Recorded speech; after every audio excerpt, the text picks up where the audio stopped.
वचन में परमेश्वर यिर्मयाह से कहते हैं कि जितनी बातें मैंने तुझसे अभी तक कही हैं, जो आज भी कहने लगा हूं, उन्हें क्या कर, उन्हें क्या कर, क्या कर, उन वचनों को जो मैं तुझसे कहने जा रहा हूं, उन्हें क्या कर। मुझे लगता है अभी भी समझ में नहीं आया कईयों को। वचन में दो शब्द आपको बताता हूं, दोनों में से क्या लिखा है आप बताइएगा।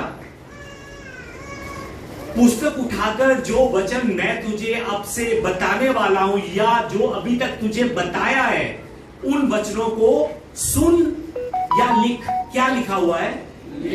सुनने के लिए नहीं कहा है, लिखने के लिए कहा है। लिखने के लिए क्या करने के लिए कहा है? पर हम जो है लोग क्या करते हैं, हम सिर्फ कहते हैं सुनी जाओ, सुनी जाओ, सुनी जाओ। लिखना कोई ना कोई लिख लेगा जो है। कहते हैं ना, परमेश्वर के लोग जो जिनको परमेश्वर चुनता है ना, उनके कार्य अलग होते हैं, उनके कार्य सच में अलग होते हैं। वो हर एक चीज को लिखने की कोशिश करते हैं कि परमेश्वर मुझसे आज क्या कहना चाह रहे हैं। मैंने उन वचनों को क्या करना है? लिखना है। क्योंकि अगर लिखेंगे तो याद रहेंगे, लिखेंगे तो मुश्किल समय के अंदर हम उन्हीं वचनों को खोलकर उम्मीद हासिल करेंगे, आशा हासिल करेंगे कि हाँ, परमेश्वर ने पिछले महीने, 2 महीने पहले, 3 महीने पहले मुझे ये वचन कहा था, और मुझे विश्वास है कि आज की ये मेरी मुश्किल मुझे हरा नहीं पाएगी। क्यों? क्योंकि परमेश्वर ने मुझसे ये वचन कहा हुआ है, और ये वचन एक ना एक दिन मेरे जीवन में पूरा होगा। हालेलुया। लिखेंगे तो याद रखेंगे, नहीं लिखेंगे तो पूरा जीवन परेशानियों में ढके रहेंगे। जीवन में हम में से बहुत से लोग अपने अतीत के पन्नों में फंसे रहते हैं, अपने जीवन को बार बार पुरानी बातों में उलझाए रखते हैं। बीते हुए कल की बातें, पुरानी असफलता की बातें, बीती हुई गलतियों की बातें, बीती दर्द की बातें, बीती नफरत की बातें, हम बार बार उन्हें याद कर कर अपने सामने हम खुद लेकर आते हैं। हम उन पुराने पन्नों को खुद भी बार बार पढ़ते हैं और दूसरों को भी सुनाते हैं, जैसे सिर्फ यही हमारी पहचान है, बीता हुआ कल ही हमारी पहचान है। हम ऐसा करते हैं। कभी भी आप गवाहियों को भी देखिएगा, सच में गवाहियां भी हम हमेशा पुरानी गवाहियां देंगे कि पिछले हफ्ते परमेश्वर ने मेरे साथ ऐसा किया, पिछले हफ्ते मैं दर्द में था, परमेश्वर ने मुझे चंगा किया। गवाहियां भी हम पुरानी गवाहियां देंगे, पुरानी। मैं आपको बताना चाहता हूं कि हमारी पिछली गवाहियों को सुनकर, हमारी पुरानी गवाहियों को सुनकर लोग जरूर प्रसन्न हो सकते हैं, लोग जो है ना जरूर हमारी पुरानी गवाहियों को सुनकर खुश हो सकते हैं, पर शायद परमेश्वर नहीं। बल्कि जहां तक मेरी सोच है ना, जहां तक बाइबल को मैं पढ़ पाया हूं, जहां तक मेरी सोच है कि परमेश्वर चाहते हैं कि हम पिछली गवाहियों को बार बार मत दोहराएं। बार बार जो है ना हम एक ही पिछली गवाहियों को पकड़कर बैठ जाते हैं। परमेश्वर की शायद ये चाहते हैं कि हम बार बार पिछली गवाहियों को मत दोहराएं, बल्कि हम भविष्य में होने वाले परमेश्वर के कार्यों की घोषणा करते हुए हम आगे बढ़े।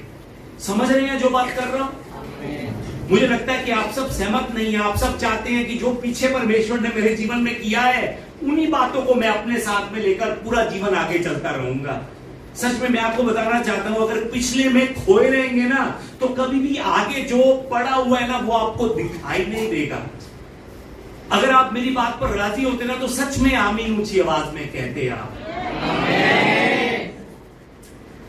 सच में परमेश्वर चाहते हैं कि हम पिछली गवाहियों को बार बार मत दोहराएं, बल्कि भविष्य में परमेश्वर के आने वाले कार्यों की घोषणा करते हुए हम जो है ना आगे बढ़ते जाएं।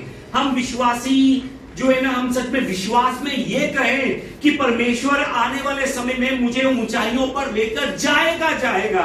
हम सच में इन बातों की गवाहियां दें। हम सच में लोगों को ये कहें कि हां, आज मैं जरूरत में जरूर हूं, पर कल को वो मेरी जरूरत पूरी करेगा। ये गवाहियां हम लोगों को दें। हम लोगों को बताएं कि आज मैं दूसरों से मदद जरूर ले रहा हूं, पर मुझे विश्वास है कि कल मैं दूसरों की मदद करने वाला बनूंगा। परमेश्वर चाहते हैं कि हम ऐसी बड़ी बड़ी गवाहियों की घोषणा करते हुए हम सच में परमेश्वर के साथ आगे बढ़े। परमेश्वर ये चाहते हैं। अगर इस समय परमेश्वर की इच्छा अनुसार सच में आप परमेश्वर के वचनों पर चल रहे हैं ना, तो इस समय आपका जीवन कैसा है आप उस पर अपना ध्यान मत दीजिए, बल्कि आने वाले समय में आप क्या होंगे, आने वाले समय में सच में आप कहां पर होंगे, उसकी घोषणा विश्वास के साथ आज करते हुए आगे बढ़िए। और जैसी आप घोषणा विश्वास में रहकर करेंगे, परमेश्वर आपको उसी जगह पर लेकर जाएगा। यशायाह की पुस्तक अध्याय 43 की 18 और 19 नंबर आयत में परमेश्वर का वचन इस तरह से कहता है। परमेश्वर के वचन में लिखा है कि आप बीती हुई घटनाओं का स्मरण मत करो, प्राचीन कालों की बातों पर अपना मन ना लगाओ। बीती हुई गवाहियां बार बार उनको पकड़ कर ही आगे मत चलो।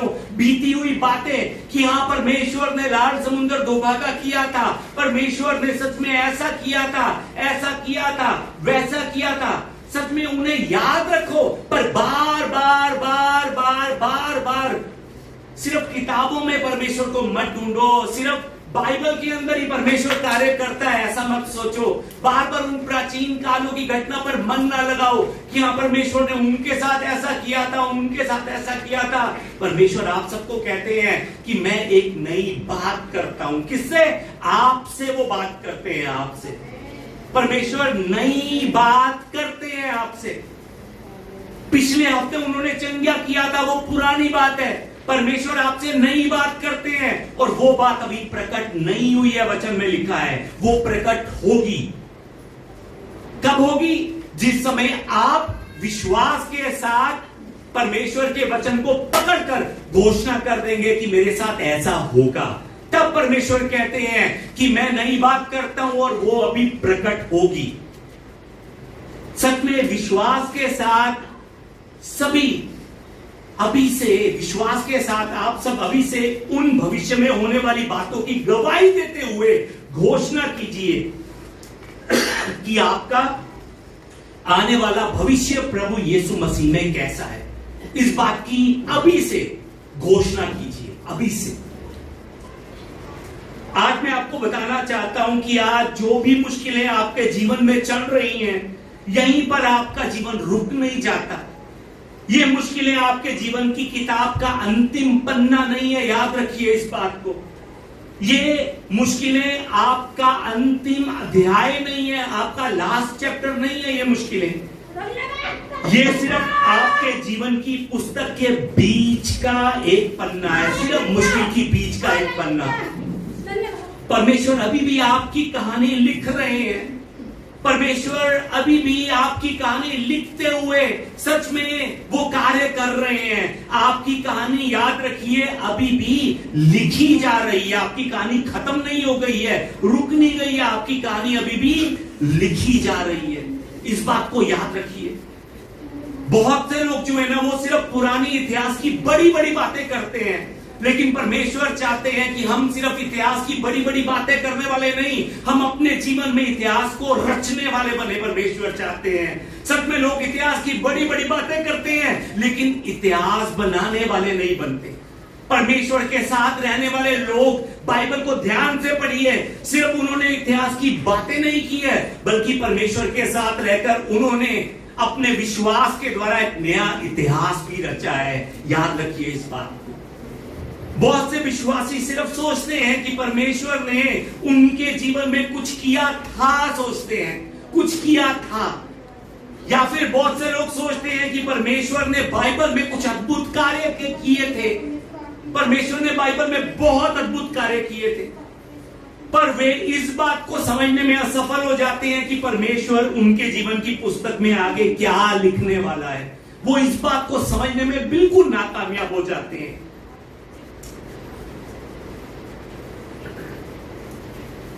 सच में मैं आपको फिर से बताना चाहता हूं कि आपकी पुस्तक अभी भी परमेश्वर के द्वारा लिखी जा रही है, खत्म नहीं हुई है। सच में वो अभी भी आपके जीवन का अगला अध्याय, अगला चैप्टर जो है ना, वो अभी भी लिख रहा है। मुझे नहीं मालूम है कि अब अगला चैप्टर कौन सा होगा, पर परमेश्वर चाहते हैं कि जहां पर उसने कोमा लगाया हुआ है ना, उस कोमे को आप फुल स्टॉप समझकर रुक मत जाइए। परमेश्वर ये चाहते हैं। कोमा और फुल स्टॉप में क्या अंतर है मालूम है आपको? ये कोमा है और ये फुल स्टॉप है। कोमा जो है ना कब लगाते हैं? जिस समय थोड़ा सा ब्रेक लेने की जरूरत होती है, रुकने की जरूरत होती है, सांस लेने की जरूरत होती है, उस समय कोमा लगाया जाता है। पर जहां पर सब कुछ खत्म हो जाता है वहां पर फुल स्टॉप लगाते हैं। फिर से मैं आपको बताना चाहता हूं कि परमेश्वर कहते हैं कि जहां पर उन्होंने कोमा लगाया हुआ है ना आपके जीवन में, वहां पर आप फुल स्टॉप समझकर, उस कोमे को आप फुल स्टॉप समझकर रुक मत जाइए। ये अध्याय खत्म नहीं है, थोड़ा सा सांस लेने की जरूरत है। परमेश्वर फिर से आगे लिखना शुरू करेंगे। परमेश्वर चाहते हैं कि आप उस पर भरोसा करें कि आज का ये दुख, आज की ये परेशानी, आज की ये चिंता, ये आपका अंतिम अध्याय नहीं है, ये आपका अंतिम चैप्टर नहीं है। ये आपकी बीमारी, ये आपकी समस्याएं, कठिनाइयां, ये आपका अंतिम चैप्टर नहीं है।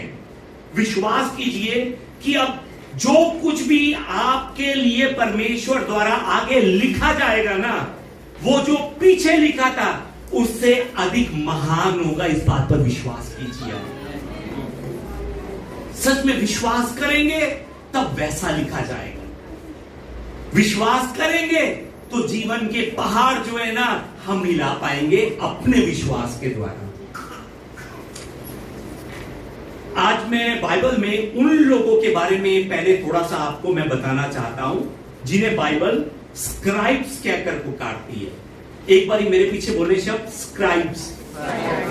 ये जो स्क्राइब शब्द है इंग्लिश के अंदर, इंग्लिश बाइबल में स्क्राइब शब्द लिखा है, पर हमारी हिंदी बाइबल में पढ़ते समय बहुत जगह पर हम कंफ्यूज हो जाते हैं। क्यों? कहीं पर इसी स्क्राइब शब्द को हिंदी बाइबल में कहीं पर शास्त्री कहकर लिखा हुआ है, कहीं पर मंत्री कहकर लिखा हुआ है, कहीं पर लेखक कहकर लिखा हुआ है और कहीं पर मुंशी कहकर लिखा हुआ है। शब्द एक ही है इंग्लिश का स्क्राइब, पर हमारे हिंदी में अलग अलग नामों से इसको हिंदी बाइबल में लिखा गया है। क्यों लिखा है मुझे नहीं मालूम है, फिलहाल हिंदी बाइबल में ऐसा लिखा गया है।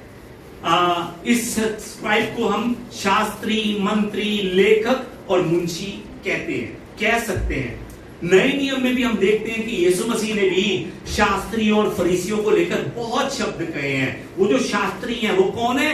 ये स्क्राइब्स हैं। स्क्राइब्स, ये जो शास्त्री हैं, ये जो स्क्राइब हैं, ये वो लोग थे जिनकी जिम्मेवारी राजा के साथ रहकर देश और राजा की कई सब बातों को लिखने की होती थी।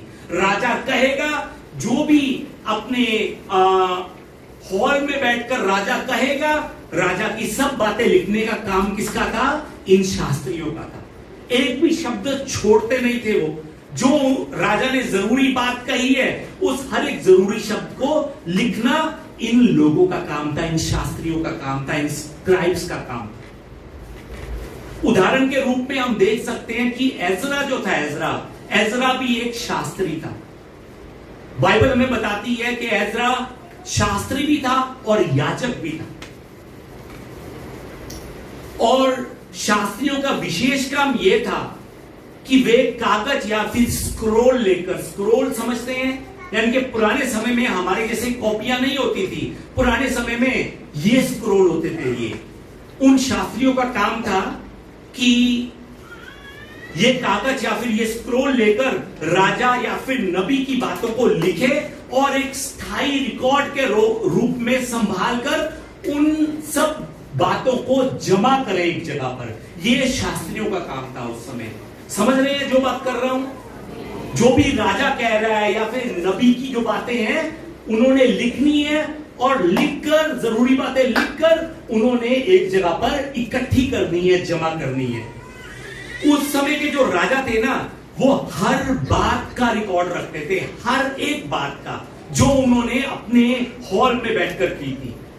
हर एक छोटी से छोटी बात का वो रिकॉर्ड रखते थे और इन शास्त्रियों का एक बहुत ही इंपॉर्टेंट रोल होता था उस इतिहास को जो राजा अपने मुंह से बोल रहा है उसे लिखकर जमा कर रखने का।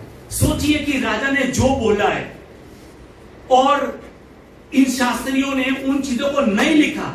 2 महीने बाद राजा ने पूछा कि मैंने उस तारीख को क्या कहा था।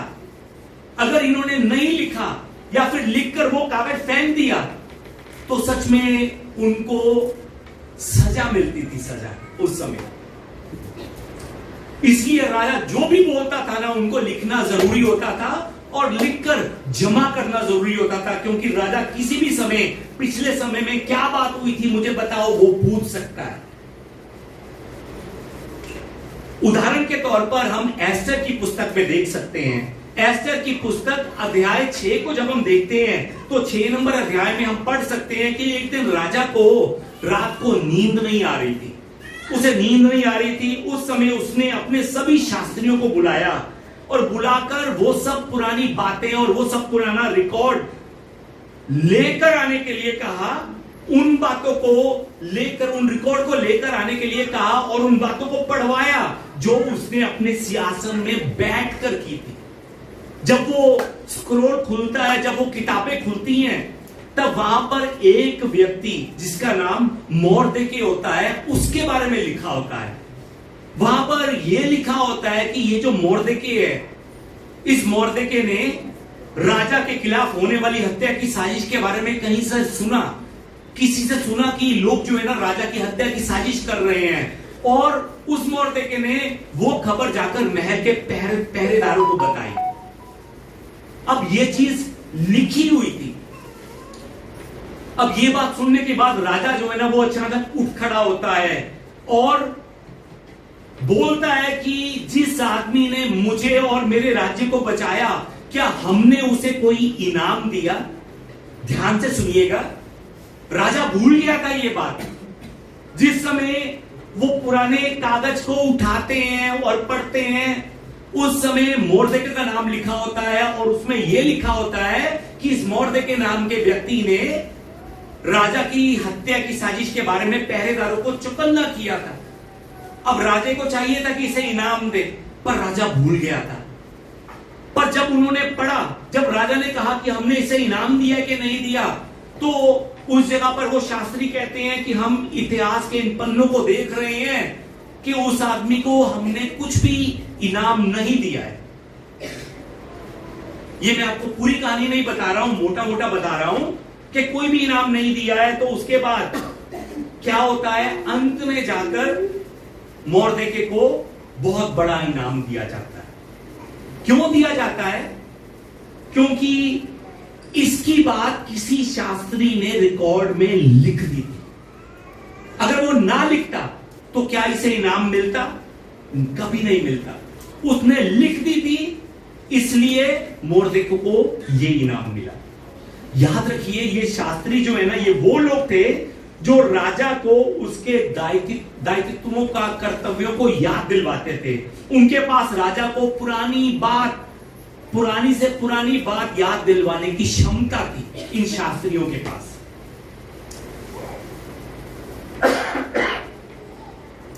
अब यहां पर एक बहुत ही जरूरी बात मैं आपसे पूछना चाहता हूं।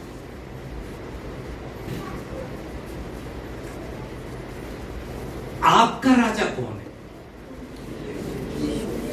अभी ढूंढ रहे हैं कौन है राजा आपका? कौन है आपका राजा? पक्की बात है। जिस तरह से शास्त्री अपने राजा की हर एक जरूरी बात को लिखकर उसका रिकॉर्ड रखते थे, सच में मैं आपसे पूछना चाहता हूं, क्या आप अपने राजा की हर एक बात को लिखकर उसका रिकॉर्ड रख रहे हैं क्या?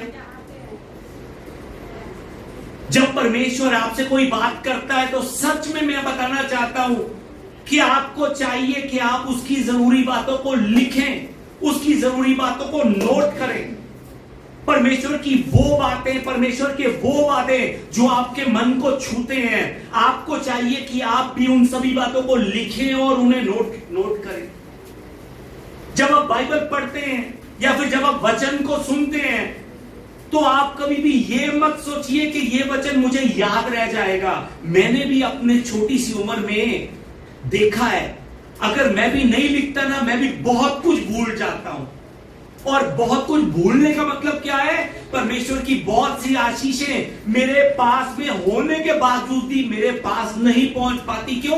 क्योंकि मैं भूल गया था। मैं, परमेश्वर की गलती नहीं थी, मेरी गलती थी कि मैंने उसे लिखा नहीं था। मैंने वो वादा परमेश्वर का जो उसने मुझसे किया था, मैंने उसे लिखा नहीं था। क्यों? मैं सोच रहा था कि मुझे सब याद रह जाएगा। सच में जब आपका राजा आपसे जरूरी बातें करता है, जब आपको वो कुछ बताता है, आपको अपने वचनों के द्वारा आपके मनों को छूता है, तो उन सब बातों को याद रखने के लिए आपको लिखना बहुत जरूरी है, बहुत ज्यादा जरूरी है, ताकि आप मुश्किल समय में परमेश्वर के वचन को, उन परमेश्वर के वादों को जो आपने परमेश्वर की आवाज सुनकर लिखे हैं, पिछले महीने के वो वादे, 2 महीने पहले के वो वादे, अगर आप लिखेंगे तो आपको वो वादा याद रहेगा। और याद रखिए, जब आप परमेश्वर का 3 महीने 4 महीने पुराना वादा याद रखते हैं ना, तो परमेश्वर भी अपना वादा आपके लिए याद रखता है। परमेश्वर कब वो पूरा नहीं करता? जब परमेश्वर कहते हैं कि इसे तो याद नहीं है, मैं क्यों करूं? समझ रहे हैं बात को? सच में ये वचन परमेश्वर की ओर से मैं आपको बताना चाह रहा हूं। आज कलीसिया में किसी भाई ने किताबें, नोट्स जो है ना, नोट्स लिखने के लिए परमेश्वर के सामने दान दे दिए हैं। किसी ने ये यहां पर लिफाफे में पड़ा हुआ है। मैंने किसी को नहीं कहा था किताबें लेकर आने के लिए। मैंने ये वचन प्लान तैयार कर नहीं किया था कि हाँ, आज के दिन वो भाई जो है किताबें लेकर आएगा और मैं आज किताबों को लेकर बात करूंगा। मैंने प्लान नहीं किया था। ये परमेश्वर की इच्छा है, अगर आप विश्वास करें तो।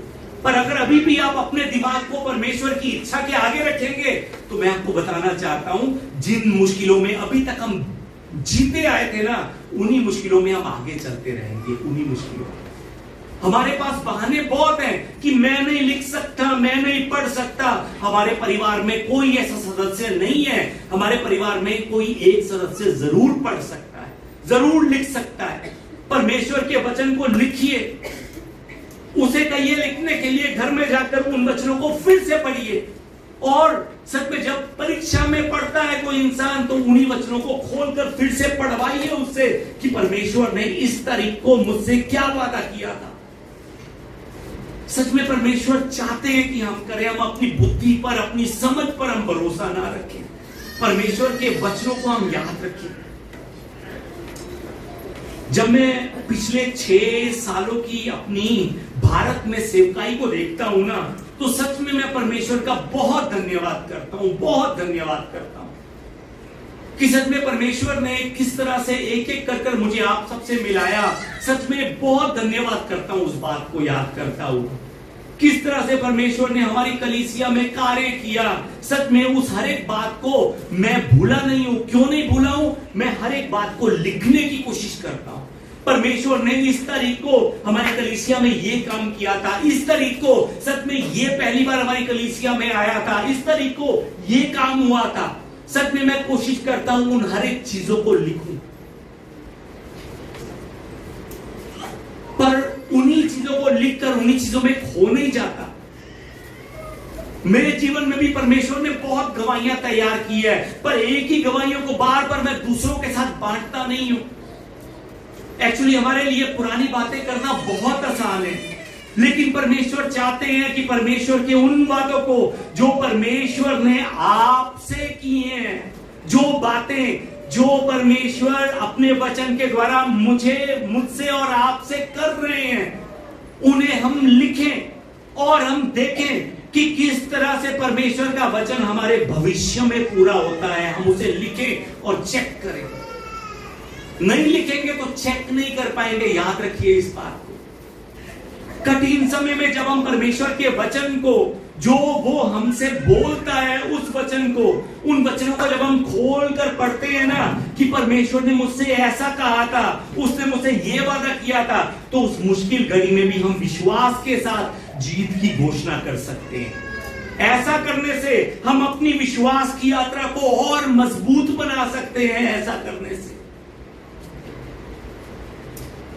2019 में जिस समय मैं नया नया आया था यहां पर आकर जिस समय लोगों से पूछा कि चंडीगढ़ में जमीन का क्या रेट है, जीरकपुर में जमीन का क्या रेट है, सच में रोंगटे खड़े हो गए थे उस समय कि इतना महंगा। जिस समय 2000 सन में मैं रहता था, उस समय लाखों की जगह थी, ये सिर्फ लाखों की, जो आज करोड़ों में बदल गई है। सच में मन था कि सच में जल्दी से कलीसिया की कोई जगह लेकर तैयार की जाए। प्रार्थना की परमेश्वर से, परमेश्वर के सामने कुड़कुड़ाया भी, कंप्लेंट भी की परमेश्वर को, और कंप्लेंट कर कर भूल नहीं गया, लिख रहा था कि प्रभु सच में ये देखिए, ये मैं लिख रहा हूं कि प्रभु सच में अगर आप चाहते, आपको मालूम था कि मैंने 2019 में वापस भारत में आकर सेवा करनी है, आपने मुझे 2000 सन में क्यों नहीं बताया? लाखों वाली जमीन में हजारों में ले सकता था। प्रभु आपने मुझे पहले क्यों नहीं ये चौंकाया, पहले क्यों नहीं ये बात की? मैं आपको बताना चाहता हूं, जिस समय मैंने 10 साल 15 साल पुराने नोट अपने खोलकर देखना, पढ़ना शुरू किया, उस समय मैं जान पाया कि परमेश्वर मुझे लगातार साइन दे रहा था, लगातार वो मुझे कह रहा था, पर मैं लापरवाह बना हुआ था। वो लगातार मुझे साइन दे रहा था कि पंकज तैयारी कर, तैयारी कर, तैयारी कर। वो लगातार मुझसे बातें कर रहा था, पर मैं लापरवाह होकर, क्यों, कभी जाने के लिए सोचा ही नहीं है। जिस समय कुड़कुड़ाता हुआ उन वचनों को पढ़ना शुरू किया, जो पुराने 4 साल पुराने, 5 साल पुराने, 6 साल पुराने, 10 साल पुराने परमेश्वर ने पास्टर जी के द्वारा मुझे दिए थे, तो उन वचनों में जगह जगह पर दिखाई दे रहा था कि तैयारी कर, तैयारी कर, सोते ना रह, जाग जाग, जगह जगह पर यह लिखा हुआ था। उसके बाद मैंने दोष किस पर लगाया कि आपने मुझे पहले क्यों नहीं बताया? मैं भूल गया था। क्यों? मैंने लिखा तो था, पर मैंने पढ़ा नहीं। पर जब लिखकर जो लिखा था उसे पढ़ना शुरू किया, तब मालूम किया कि परमेश्वर सच में मुझे पहले से तैयार कर रहा था, पर मैं होश में नहीं था।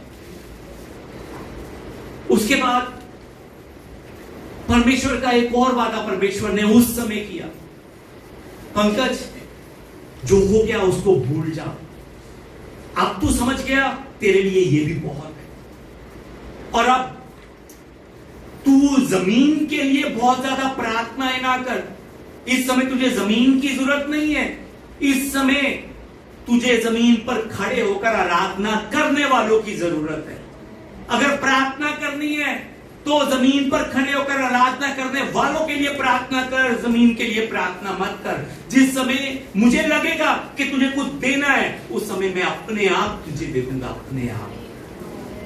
सच में इस वादे को भी मैंने लिख लिया, परमेश्वर ने मुझसे यह वादा किया था, इस तारीख को किया था, और सच में आज वो वादा पूरा होने के लिए जा रहा है।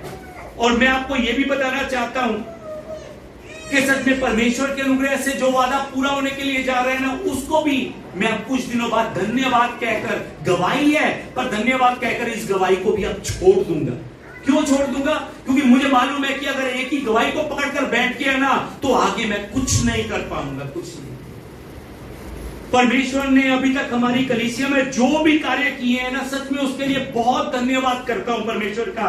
पर अगर मैं अब भी उन्हीं पुरानी बातों को याद करता रहूंगा, उन्हीं बातों को मैं दूसरों में बैठकर सुनाता रहूंगा कि परमेश्वर ने ऐसा किया था, वैसा किया था, वो किया था, ये किया था, तो मैं आपको बताना चाहता हूं कि हमारी कलीसिया की आने वाली आशीषों को मैं खुद खो भी सकता हूं। इसलिए मेरा विश्वास है कि हमारी कलीसिया के इतिहास का सबसे महान चैप्टर आने वाले सालों में लिखा जाएगा। अभी जो है, सच में हमारी कलीसिया पूरी ट्राई सिटी के उस स्तर का रिवाइवल देखेगी जो हमने पहले कभी भी नहीं देखा है।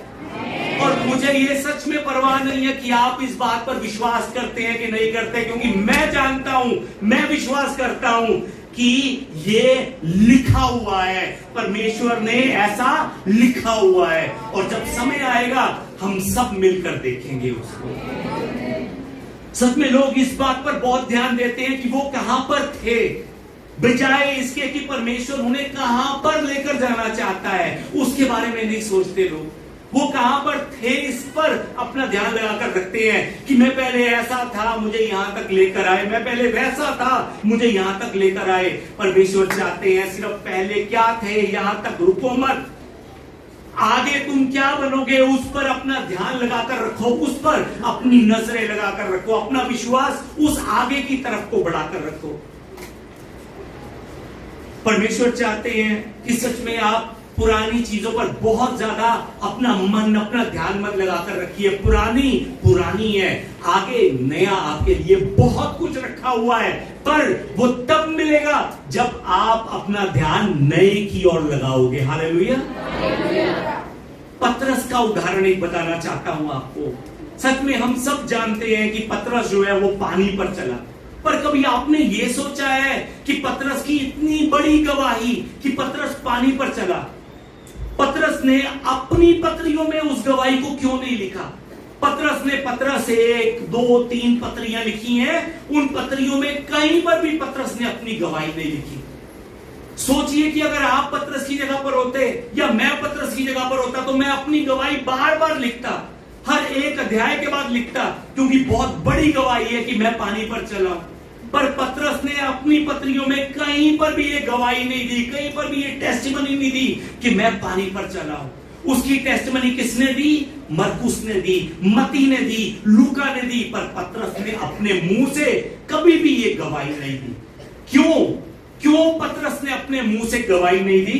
क्योंकि वो सब पुरानी गवाहियों को छोड़कर नई गवाही की ओर आगे बढ़ना चाहता था।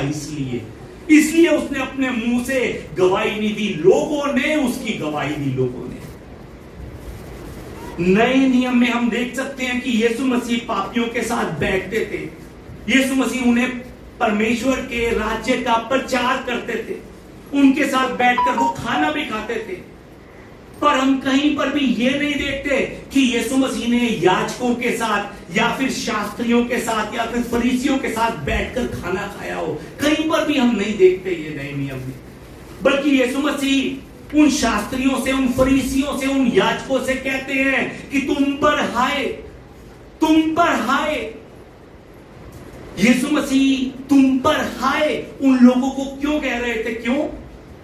क्योंकि यीशु मसीह उनसे कह रहे थे कि तुम सोचते हो कि परमेश्वर केवल बीते कल का परमेश्वर है, परमेश्वर केवल पुराना इतिहास लिखने वाला परमेश्वर है, इसलिए तुम पर आए।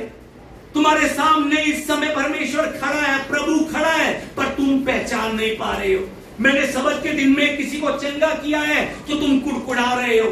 तुम ये भूल गए हो जिस परमेश्वर ने अपनी उंगली के द्वारा तुम्हें 10 आज्ञाएं लिखकर दी थी, उसी उंगली के हाथ के द्वारा मैं सबत के दिन इसे चंगा भी कर रहा हूं। तुम ये नहीं देख रहे हो, इसलिए तुम पर आए। तुमने मुझे सिर्फ पुराना इतिहास का परमेश्वर बनाकर रख दिया है। परमेश्वर केवल पिछले पन्नों का लेखक नहीं है, याद रखिए इस बात को, बल्कि वो आपके आने वाले कल का भी लेखक है। समझ रहे हैं जो बात कर रहा हूं आपसे? एक बार मेरे पीछे बोले, परमेश्वर मेरे पिछले पन्नों का लेखक नहीं है, परमेश्वर सिर्फ मेरे पिछले पन्नों का लेखक नहीं है, वो मेरे आने वाले भविष्य का भी लेखक है। मेरा कल उसके हाथों में है। सच में आज हमें एक बार सोचने की जरूरत है कि हम दूसरों के साथ वही पुरानी गवाहियां बांट रहे हैं, या फिर परमेश्वर ने मेरे साथ ऐसा किया था, परमेश्वर ने मेरे साथ वैसा किया था। हम सिर्फ यही बातें करते हुए आगे चल रहे हैं। अगर आप भी बीती बातों की गवाहियां बांट रहे हैं तो आज आपको भी अपना एक पेन उठाने की जरूरत है, आपको भी अपना एक पेपर उठाने की जरूरत है, और आने वाले समय में परमेश्वर मेरे साथ क्या करेंगे, मेरे भविष्य में वो क्या करेंगे, आपको भी लिखने की जरूरत है। और अपने हाथों के साथ साथ अपनी जीभ से भी लिखिए, क्योंकि परमेश्वर ने ये जीभ आपको पेन के रूप में दी है। ये जीभ आपका पेन है। अपने पेन से विश्वास के साथ लिखिए, विश्वास के साथ, मतलब कि परमेश्वर के साथ इस जीत से आने वाले समय की जीत की घोषणाएं कीजिए। जीत की, दूसरों को बीती कल की नहीं, अपने विश्वास के साथ आने वाली कल की गवाही दीजिए कि आने वाले कल में परमेश्वर मेरे जीवन में ऐसा करेगा। विश्वास के साथ गवाही दीजिए। मैं विश्वास के साथ हर रोज परमेश्वर के अनुसार मैं अपने परिवार के साथ परिवार की फैमिली मीटिंग कर रहा हूं, फैमिली प्रेयर हर रोज मैं विश्वास के साथ कर रहा हूं। दूसरों को विश्वास के साथ बताइए। अगर आप विश्वास के साथ कर रहे हैं तो दूसरों को बताते हुए कहिए कि मैं जानता हूं कि वो मेरे पति को बदलेगा, मैं जानता हूं कि वो मेरी पत्नी के मन को बदलेगा, मैं जानता हूं कि वो मेरे बच्चों से पूरा जीवन अपनी महिमा लेगा, वो मेरे परिवार से अपने बड़े बड़े कार्य करेगा। मैं विश्वास के साथ जानता हूं। दूसरों को अभी से ये घोषणा करनी शुरू कीजिए अगर आप ईमानदारी से कर रहे हैं तो। पुराने इतिहास को सुनाने के बजाय उस भविष्य की कहानी को सुनाइए जो अभी बनने वाली है। वो केवल पिछले पन्नों का लेखक नहीं है, वो आपके आने वाले कल का भी लेखक है। याद रखिए इस बात को। जिन लोगों को लगता है ना कि अब सब खत्म हो गया है, मैं आपको बताना चाहता हूं, परमेश्वर कहता है कि मैंने तो अभी लिखना शुरू किया है। कि तुमने कैसे अभी से सोच लिया कि सब खत्म हो गया है? उसने अभी लिखना शुरू किया है। क्या आप विश्वास करते हैं? बाइबल में हम योसेफ की कहानी को पढ़ सकते हैं। योसेफ की कहानी के पन्नों में धोखा लिखा हुआ था। योसेफ की कहानी के पन्नों में गद्दारी थी, गुलामी थी, कैद थी। उस कहानी में अन्याय के पन्ने लिखे हुए थे, लेकिन इन पन्नों में उसका जीवन खत्म नहीं हुआ। हम सब जानते हैं कि उन मुश्किल पन्नों के बाद उसके जीवन में परमेश्वर की महिमा के अध्याय शुरू हुए। वही योसेफ जिसके पुराने पिछले पन्नों में दर्द छुपा था, उसके अपने विश्वास की घोषणाओं ने, उसके अपने विश्वास ने उसे मिस्र का मंत्री बना दिया। याद रखिए इस बात को। पतरस ने भी असफलताओं के कई पन्ने देखे, लेकिन यीशु ने पुनरुत्थान के बाद उसके लिए नए पन्ने लिखने शुरू किए और वही पतरस प्रेरितों का अगुवा बन गया। याद रखिए इस बात। आपकी हर एक परेशानी परमेश्वर जानता है और परमेश्वर आपकी हर एक परिस्थिति को मोड़कर उसे नए अध्याय में बदल सकता है। याद रखिए इस बात। प्रकाशित वाक्य अध्याय 22 की 13 में लिखा है, आइए हम मिलकर पढ़ें। मैं अल्फा और ओमेगा, आमीन।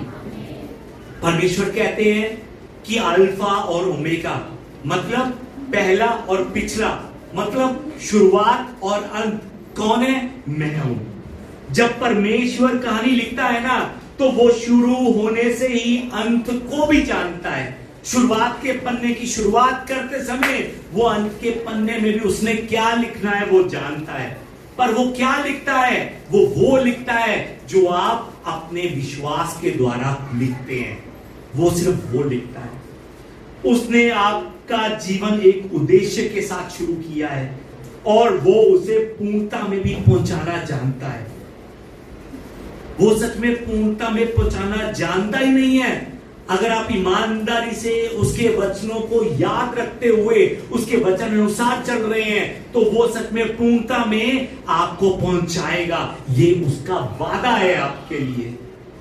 वो कभी कभी एक दरवाजा बंद भी कर देता है, पर हम जो है ना, अगर होश में नहीं आते हैं, अगर हम अभी भी आत्मा में सोए रहते हैं, तो हम उस बंद दरवाजे को देखकर रोते रहते हैं कि ये बंद दरवाजा क्यों बंद हो गया, ये रास्ता क्यों बंद हो गया। मेरा तो काम अच्छा चल रहा था, मेरे तो परिवार में सब कुछ ठीक चल रहा था, मेरी तो सेहत अच्छी चल रही थी, क्यों ये दरवाजा बंद हो गया। मैं आपको बताना चाहता हूं कि अगर आप परमेश्वर के वादों को याद रखते हैं तो परमेश्वर आपसे वादा करता है, अगर एक छोटा दरवाजा बंद हुआ है ना, तो इतना बड़ा दरवाजा उसने आपके लिए खोला है। और जब उस दरवाजे को आप खोलेंगे, आत्मा में उठकर उस दरवाजे को पहचान कर खोलेंगे, तब वो सब अनुग्रह आपके जीवन में आएगा जिस अनुग्रह के लिए उसने वो छोटा दरवाजा बंद किया था। याद रखिए इस बात को। आज के वचन में परमेश्वर यिर्मयाह से कहते हैं कि एक पुस्तक लेकर जितने वचन मैंने तुझसे कहे हैं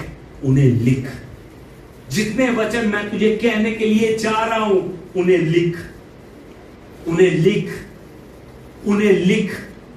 मेरे शब्दों को लिख, मेरे वायदों को लिख, जो बातें मैं तुझसे कह रहा हूं लिख। अपनी समझ का सहारा मत ले, मेरे वायदों को लिख। क्यों? क्योंकि लोग अपनी परेशानियों में फंसकर परमेश्वर के वादों को भूल जाते हैं, इसलिए परमेश्वर कह रहे हैं लिख। क्यों लिखने के लिए कह रहे हैं? क्योंकि लोग परेशानियों में फंसकर परमेश्वर के वादे को टेढ़ा मेढ़ा कर देते हैं, दाहिने बाइने अपनी मर्जी से मुड़ जाते हैं। इसलिए परमेश्वर कह रहे हैं कि जो वादा मैं तुझसे कर रहा हूं उस वादे को लिख, ताकि जो मैं वादा कर रहा हूं और तू अपने हाथों से लिख रहा है तुझे याद रह सके। आज परमेश्वर आपसे भी कहता है, परमेश्वर के वचनों को लिख, मेरे वादों को लिखता हुआ आगे बढ़, ताकि तू जान सके कि तेरे जीवन की मुश्किलों का यह पन्ना तेरा आखिरी पन्ना नहीं है। तू जान सके कि तेरा आगे का पन्ना अभी भी मैं लिख रहा हूं, तेरा आगे का अध्याय अभी भी मेरी महिमा से भरा हुआ मैं लिख रहा हूं। परमेश्वर कहते हैं उसको याद करने के लिए तू आज से लिख। आज सच में याद रखिए कि आपका जीवन एक कहानी है और ये कहानी अभी भी लगातार जारी है। परमेश्वर अभी भी आपकी कहानी लिख रहा है, कुछ खत्म नहीं हुआ है, अभी बहुत बड़ा क्लाइमेक्स जो है ना वो बाकी है। आज से जब परमेश्वर आपसे कुछ बोले उसे नोट में लिखिए, मुश्किल समय में उस नोट को वापस खोलिए और परमेश्वर के वादों को पढ़ते हुए उस वादे के अनुसार परमेश्वर से प्रार्थना कीजिए, ताकि एक नई गवाही आप आने वाले समय में आज खड़े होकर दे सके, अपनी मुश्किलों में खड़े होकर दे सके। परमेश्वर आपके साथ है। परमेश्वर का वचन, परमेश्वर के वचन को लिखना सिर्फ इतिहास को सुरक्षित रखना नहीं है, बल्कि ये परमेश्वर का वचन लिखना हमारे जीवन में एक नए इतिहास की घोषणा करने के लिए है। जिस समय यिर्मयाह ने ये वचन लिखा होगा उस समय शायद बहुत से लोग सोच रहे थे कि हमारा सब कुछ खत्म हो गया है, पर परमेश्वर कह रहे थे कि नहीं, मैं अभी भी बोल रहा हूं, मैं अभी भी तुम्हारा भविष्य लिख रहा हूं। याद रखिए कि आपकी असफलता आपका अंतिम पन्ना नहीं है, आपका दर्द, आपकी बीमारी ये आपका अंतिम अध्याय नहीं है, आपकी प्रेजेंट सिचुएशन आपका अंतिम पन्ना नहीं है। जब तक परमेश्वर आपके जीवन में कलम को अपने हाथ में पकड़े हुए है ना, तब तक एक नई कहानी, अनुग्रह से भरी कहानी, अपनी महिमा से भरी कहानी, चमत्कार की कहानी, अद्भुत कार्यों की कहानी वो लगातार आगे लिखता जाएगा, लगातार आगे लिखता जाएगा। जब यीशु मसीह की क्रूस पर मृत्यु हुई थी उस समय शायद सबको लगा था कि अब कहानी खत्म हो गई है, उस समय सबको लगा था कि अब अध्याय खत्म हो गया है, अब पन्ना खत्म हो गया है। लेकिन तीसरे दिन संडे की सुबह फिर से एक नया पन्ना खोला गया, संडे की सुबह तीसरे दिन फिर से एक नया अध्याय रचा गया और फिर से उस नए अध्याय में लिखकर वो अध्याय में परमेश्वर ने मुझे और आपको आशीषित किया था। सच में वो अध्याय जो यीशु मसीह की मृत्यु के 3 दिनों बाद फिर से लिखा गया था, वो मेरी और आपके उद्धार का अध्याय था, मेरे और आपके उद्धार का पन्ना था। याद रखिए कुछ खत्म नहीं हुआ है। आज से परमेश्वर के वादों को पकड़कर अपने बच्चों की चिंता मत कीजिए, पति की चिंता मत कीजिए, भविष्य की चिंता मत कीजिए। आज से परमेश्वर के वादों को लिखना शुरू कीजिए और सच में जब भी आप मुश्किल में जाएं उन बातों को पढ़कर प्रार्थना कीजिए और भविष्य के साथ घोषणाएं करनी शुरू कीजिए। मुझसे जो वादा उसने किया है वो पूरा करेगा। जब सच में हम ऐसा करेंगे तो वो आगे उस वादे को पूरा करता जाएगा। हालेलुया। आइए मिलकर हम प्रार्थना करें। आइए मेरे पीछे प्रार्थना करें। मैं प्रभु यीशु में रहकर ये घोषणा करता हूं, मैं प्रभु यीशु में रहकर ये घोषणा करता हूं कि ये मुश्किल मेरा अंत नहीं है, ये मेरे लिए एक नई शुरुआत लेकर आ रही है। परमेश्वर मेरे जीवन का लेखक है और उसकी योजनाएं मेरे भले की हैं। मेरा प्रेजेंट परमेश्वर के हाथ में है, मेरा फ्यूचर उसकी योजना में है और मेरा यह विश्वास है कि मेरा भविष्य उसकी कलम से लिखा जाएगा, आशीषों से भरा लिखा जाएगा, महिमा से भरा लिखा जाएगा। उस बात की घोषणा मैं आज करता हूं, यीशु नाम में रहकर घोषणा करता हूं। ये सब प्रार्थना मैं हमारे जीवित प्रभु यीशु मसीह के नाम से करता हूं। आमीन, आमीन, आमीन। यहोवा मेरा बादशाह, वो रहता बना सदा। यहोवा मेरा बादशाह, वो रहता बना सदा। यहोवा मेरा बादशाह, वो रहता बना सदा। यहोवा मेरा बादशाह,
मेरा बादशाह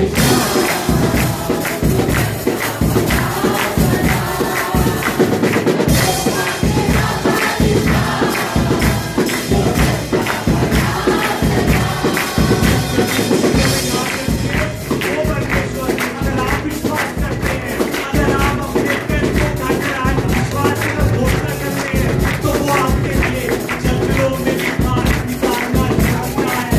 याद रखिए, बनाने का रास्ता वो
वो परमेश्वर मेरा और आपका राजा है, वो मेरा और आपका बादशाह है। अपने बादशाह के वादों को लिखिए, अपने बादशाह के वादों को लिखिए, अपने बादशाह के वादों को लिखिए। किताब सामने पड़ी होगी, घर में लेकर जाइए, अपना नाम लिखकर। सच में हर रोज अपने साथ वो पुस्तक लेकर आइए, हर रोज उसके वादों को लिखिए जो इस जगह पर वो आपसे करता है।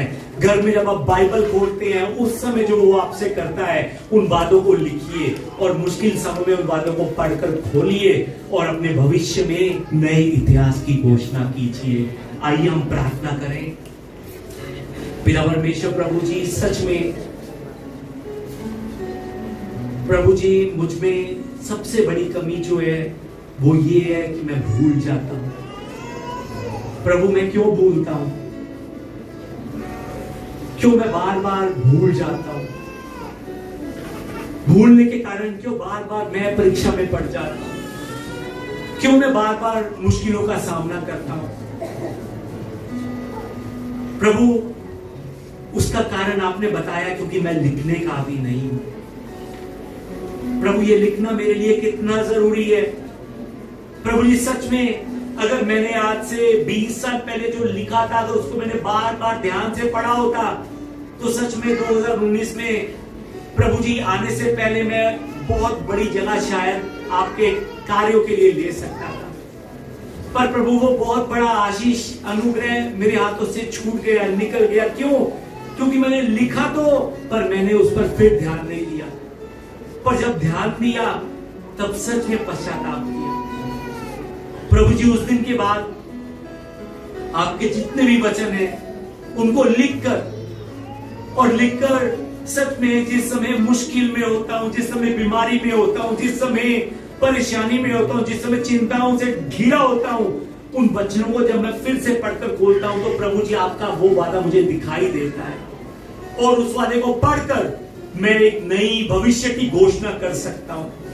प्रभु, मुझे विश्वास है कि प्रभु जी जो घोषणा आपके वादों को पढ़कर मैं कर रहा हूं, वो पिता परमेश्वर वैसा इतिहास आप मेरे भविष्य में लिख रहे हैं। पिता परमेश्वर, मदद कीजिए, मेरी भी आदत को बदलिए। प्रभु, मैं बहुत गीत गाता हूं कि मुझ में अपनी आदतों को भरिए, पर प्रभु सच में मेरी मदद कीजिए कि मैं सिर्फ बोलने वाला ना बन जाऊं, सिर्फ गीत गाने वाला ना बन जाऊं, बल्कि जो मैं गीत गा रहा हूं, जो बोल रहा हूं, उसको अपने जीवन में भी प्रभु जी लिखकर मैं याद कर सकूं। प्रभु, मेरी मदद कीजिए, सहायता कीजिए। मेरा भविष्य आपके हाथ में है। प्रभु, अपने भविष्य को मैं आपके वचनों को अब से पढ़कर विश्वास में रहता हुआ, घोषणा करता हुआ आज से लिखूंगा प्रभु, अब से लिखूंगा प्रभु। और मदद कीजिए जिस समय 3 साल बाद, 5 साल बाद, 10 साल बाद मैं उसी किताब को फिर से उठाऊं, मैं देख सकूं कि वो सब वादे जो आपने मुझसे पीछे कुछ साल पहले किए थे, वो सब वादे अब पूरे हो रहे हैं। मेरा परमेश्वर आशीर्वाद दीजिए, भविष्य में होने वाली बातों की गवाही करने वाला बनाइए, ना कि पिछली बातों की गवाहियां बार बार सामने लेकर आने वाले। प्रभु मेरी मदद कीजिए, सहायता कीजिए। ये सब प्रार्थना मैं हमारे जीवित प्रभु यीशु मसीह के नाम से करता हूं, आमीन। आइए इस समय हम हमारे प्रभु यीशु के द्वारा सिखाई गई प्रार्थना कर आज की सभा को समाप्त करें। आइए मिलकर प्रार्थना करें। हे हमारे पिता, आप जो स्वर्ग में हैं, आपका नाम पवित्र माना जाए, आपका राज्य आए, आपकी इच्छा जैसे स्वर्ग में पूरी होती है वैसे पृथ्वी पर भी हो। हमारे दिन भर की रोटी आज हमें दीजिए, और जिस प्रकार हमने अपने अपराधों को क्षमा किया है वैसे ही आप भी हमारे अपराधों को क्षमा कीजिए। आप हमें परीक्षा में मत डालिए, परंतु बुराई से हमें बचा लीजिए, क्योंकि राज्य और पराक्रम और महिमा सदा आपके ही है, आमीन। हमारे परमेश्वर का प्रेम, प्रभु यीशु मसीह का अनुग्रह और पवित्र आत्मा की सहभागिता आज भी परमेश्वर के भवन में आकर परमेश्वर के वचन को ध्यान से सुनकर सच में अपने जीवन में अब लागू करने वाले परमेश्वर के सभी प्यारे लोगों के साथ आपसे परमेश्वर की शांति और परमेश्वर का आनंद सदा के लिए बना रहे।